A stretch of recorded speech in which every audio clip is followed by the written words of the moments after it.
But how many black people like were able to work on this project? How did you like work that out? I mean, a lot, man. Yeah. I mean, I wish it was more, honestly, but Yeah. it was a lot. It was a lot of.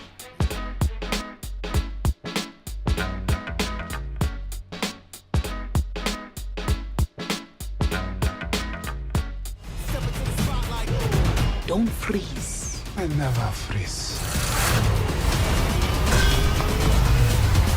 Real one? Yeah, man. Tish and Chad. Jamal Finkley, Black Tree TV.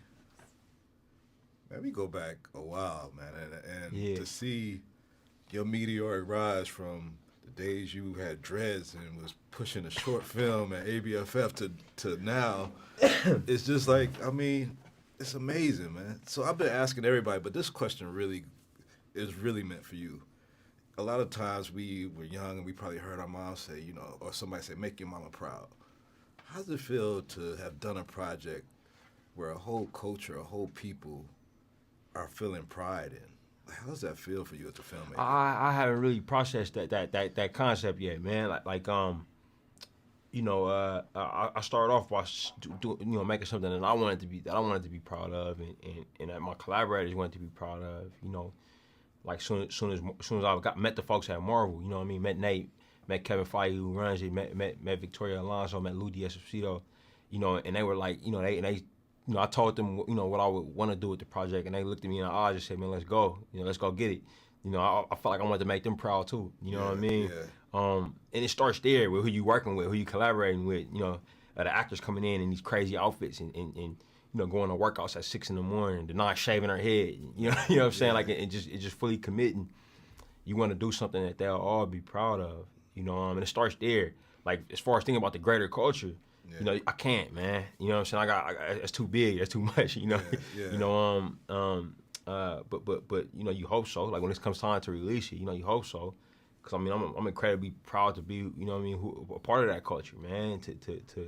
I'm proud when I see you. You know. So every time I see you at a junket, I'm like, man, what's up? Yeah, you know what I mean? You know, so if we could put any of that connection, you know what I'm saying, into this film, if any of it gets into the footage, you know what I'm saying, into the sound, you know, I'll be happy. Yeah. You know.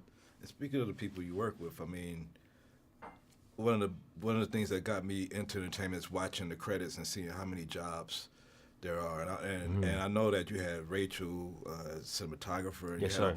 But how many black people like were able to work on this project? How did you like work that out? I mean, a lot, man. Yeah. I mean, I wish it was more, honestly, but it was a lot. It was a lot of us. Yeah. It was a lot of us, man. Like in specifically in positions that we don't normally get to be in and operate in, you know, and spaces that we should get to operate in. You know? Yeah. But we needed every last one of them, you know. You know, your wardrobe department headed up by Ruth Carter, production design team headed up by Hannah Beekler, you know, Nate Moore, you know, who produced, you know, Civil War and Winter Soldier, you know, works hand in hand with Kevin on those films. You know, he was the guy who made the first calls to me. Nate Moore's a black man, you know, from Clovis, California, you know, and it's, you know, it was incredibly exciting, you know, and it wasn't just us, you know what I mean? It was a lot of other people that did, you know, Latinos and people from the LGBT community, you know, Asian American folks who, you know, shot a sequence of the film in South Korea, and they feel like they got ownership over it. They don't even call him Black Panther, they call him Busan Panther because we shot in Busan, you know.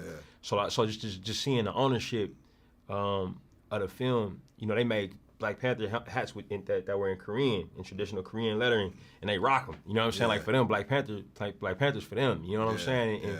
And seeing Kevin Feige's kid, you know, come into the Marvel office, you know, and go up to the Black Panther painting, and that's his favorite painting he goes up to. You know what I'm saying? So it's great, man. It's the same feeling that I get when I see people all over the world love hip hop music. You know what I mean? Or love disco, like or love, you know, traditional African music. You know, it's like, man, why can't we do that with movies? You know? Yeah. Well, great job, man. I'm just inspired by you as a filmmaker. I needed this film. Oh, and man, I feel like the world needed it, man. So you keep on doing your thing, bro. It's so good seeing you, bro.